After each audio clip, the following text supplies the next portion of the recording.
Hello everyone, it's Wilson here and a warm welcome back to my channel. In this how-to tutorial, I'm going to show you all how to replace the most common fault on the Mercedes R172 SLK and SLC series. You've guessed it, it's the ABS wheel speed sensor. What happens is, you're driving along, your dashboard lights up like a Christmas tree. You'll get an error message as shown here, ESP ABS failure. Your cruise control stops working. Your ABS ESP is all disabled. It's not to worry, it's normally one of the speed sensors on one of the wheels. In terms of the ABS wheel sensor, I've gone for the ATE brand. You can't go wrong with these. Eurocar parts, £65–70. They're original equipment supplier, good quality. You can buy the Mercedes ones if you want, they're around £100, but essentially it's the same part because Mercedes ones are supplied by ATE, just in a fancy Mercedes box. If you want to go cheaper, £20 or £30 from eBay, AliExpress, you can get one of these. It's a bit of a gamble because those cheap ones often have these grommets in the wrong place or the length is not compatible, etc. In terms of diagnostics, I have two. I have the advanced Mercedes Century, bit of an overkill for this job, so I'm going to use my handheld iCarsoft Mercedes specific one for this job. Essentially, read the ABS ESP module and it will tell you which wheel has the faulty wheel speed sensor. I've recently been asked what's the best way to jack up the R172 SLK and the SLC, because there's not really much places you can jack with the floor jack under the car and to get the axle stands in. I'll show you a good tip how to do this.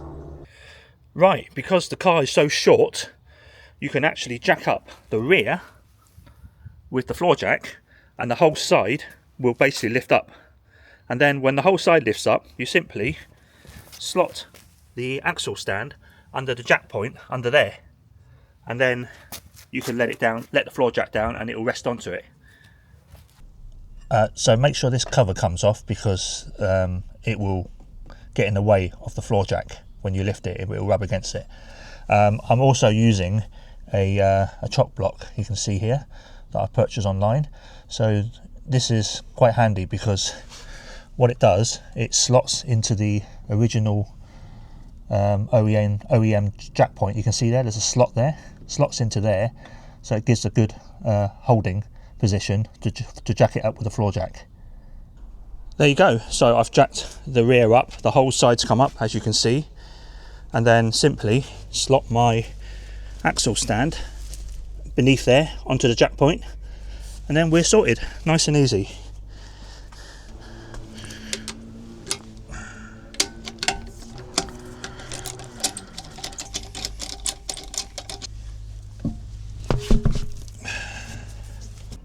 Okay, so let's give you an overview what we've got to do. So you need to take the wiring loom off of the ABS sensor. You can see the wire here, that one there on my finger. That goes behind this panel. So this panel needs to be lifted out of the way so you can get to the connector. So there's a couple of bolts you need to remove. So they're 10mm, those two plastic ones there, the one at the bottom, and then over there there's a 8mm one. So I think it's just these three you need to remove, and then this panel can be lifted out of the way so you can get to the connector behind there. The ABS sensor can then be unclipped from these rubber mounting points. They just clip on. There's one there and there's one here. It just pulls off basically. If you then trace the cable of the ABS sensor, follow it down, and it will eventually go behind the hub, showing there. That's the sensor there, and that's held on by a single 10mm bolt. Just loosen that and then basically that pulls off the hub.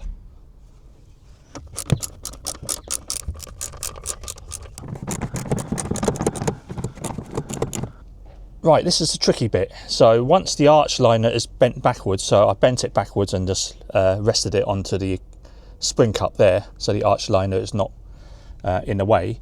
Now let me go in the back and show you. Okay, so where my screwdriver is where the plug plugs into the loom. Now let me zoom in. Now this is a bit where most people get wrong because they assume there's a metal clip at the top. They assume that needs to be unclipped. Do not do that. That clip is meant to remain on the connector, and you simply push it downwards from the top and then you can pull the plug out. So push it downwards, as in down like this, you see that? And then you can get with your other hand and release the connector, and then let go, and then the spring just rebounds to the original position. Do not unclip it. If you unclip it, you have probably get lost in the under tray, and you have a joy trying to get back that clip back in again. Now get your 10mm spanner. It's quite a tight fitting area down there, so get a small 10mm spanner and then simply loosen the ABS sensor. Oops, I dropped the bolt down there, but doesn't matter, I'll retrieve it. And then simply just pull it out. Just give it a wiggle. Come on. Okay, that's pulled off. Just need to pry it gently with a screwdriver, and that came off. Don't forget, there's a foam bit. That bit there, the foam bit, needs to pull off, and then that needs to be applied to the new sensor as well. Make sure that goes back on. And now just unclip it from these rubber mounts. Just pull them off like this, and do the same for the one at the rear, and then that's it.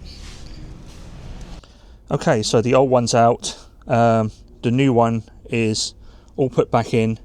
It's basically the reversal of what I've done. Make sure you follow the original route of the cabling, etc. Do up the bolt at the bottom, and plug the cable back in the loom at the back. It just pushes in and should clip in, and then put all the arch liners together. Okay, just tighten that back up. Make sure it's tight. That'll do.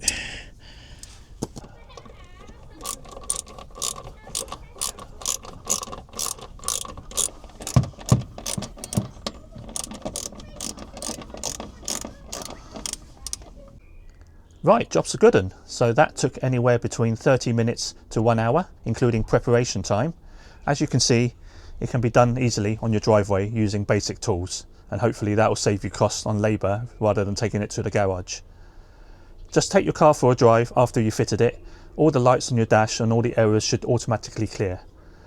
You might want to connect your diagnostics back onto the car to clear any historic fault codes. Please give me a like, share and subscribe. In that way you get notified of future DIY videos of this nature. See you all again. Cheers, bye.